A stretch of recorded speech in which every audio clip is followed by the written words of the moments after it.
जी अस्सलाम वालेकुम, it's me Umar, I am from Haripur Pakistan के। तो मैं आपको बताता चलूं कि गाइस के पिछले कुछ चंद माह से मैं एक बहुत ही बड़े training system tiger force team का हिस्सा हूं। तो आज हमारा एक सेशन हुआ जिसमें हमारे होते राना आसफ साहब। तो बहुत ही अच्छा सेशन रहा आज का हमारा टॉपिक था व्हाट इज़ सक्सेस। तो हमारा पहला पॉइंट भी यही था व्हाट इज़ सक्सेस। तो मैं आपको बेसिकली बताता हूँ कि कामयाबी चीज़ क्या है। तो कामयाबी जो है वो किसी मंजिल का नाम नहीं है, कामयाबी हमेशा सफ़र में रहने का नाम है। ठीक है, कामयाबी के लिए बढ़ते जाओ एक मंजिल से दूसरी।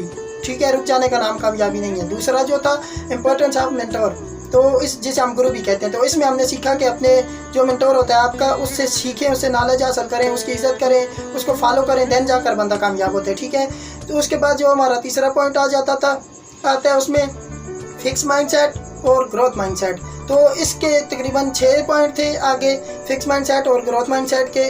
तो ये बहुत ही ज़बरदस्त पॉइंट है ये भी। देन उसके बाद आ जाता है एंड रिजल्ट, फिक्स माइंडसेट और ग्रोथ माइंडसेट का।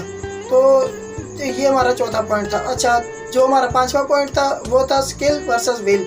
तो ये बहुत ही अच्छा पॉइंट था और इसमें बहुत कुछ सीखने को हमें मिला है। अच्छा, इसमें सर ने एक स्टोरी सुनाई है, बहुत ही ज़बरदस्त स्टोरी है, मैं आपको सुनाता जाता हूँ कि आउट ऑफ कंट्री का एक ओलंपिक्स का खिलाड़ी था, जिसे मुझे नाम तो उसका नहीं आता, ओलंपिक्स का खिलाड़ी था, बहुत ही ज़बरदस्त। और वो क्या था कि उसने कहीं एक टीचर था उससे सुना है तो विल के बारे में। तो जब वो टीचर के पास गया और उसने कहा कि मैं ओलंपिक्स में हिस्सा ले सकता हूँ, भाग सकता हूँ, तो वो बच्चा क्योंकि पोलियो का मरीज़ था, तो उसे टीचर ने कहा कि नहीं, ये नामुमकिन है। तो वो बच्चे ने उन्हें कहा कि आप ही कह रहे थे कि जो बंदा जिसमें हौसला हो, जिसमें करने का जज्बा हो, तो उसके लिए कोई भी काम मुश्किल या नामुमकिन नहीं है। तो टीचर खामोश होकर चला गया, लाजवाब हो गया बेचारा।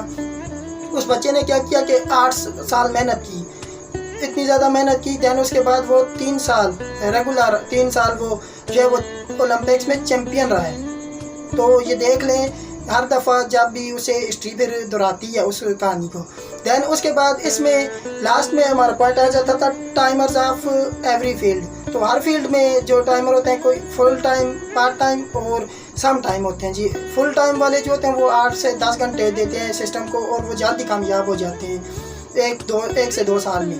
दूसरे जो होते हैं पार्ट टाइम वाले, वो क्योंकि देखें जैसे पार्ट टाइम में करते हैं, फिर वो जितना कहते हैं कि गुड़ डालोगे चाहे उतनी मीठी होगी, वो पार्ट टाइम में फिर वर्क करते हैं, जाहिर सी बात है उन्हें 1-2 साल और ऊपर लग जाते हैं, वो 3 से 4 साल में कामयाब हो जाते हैं।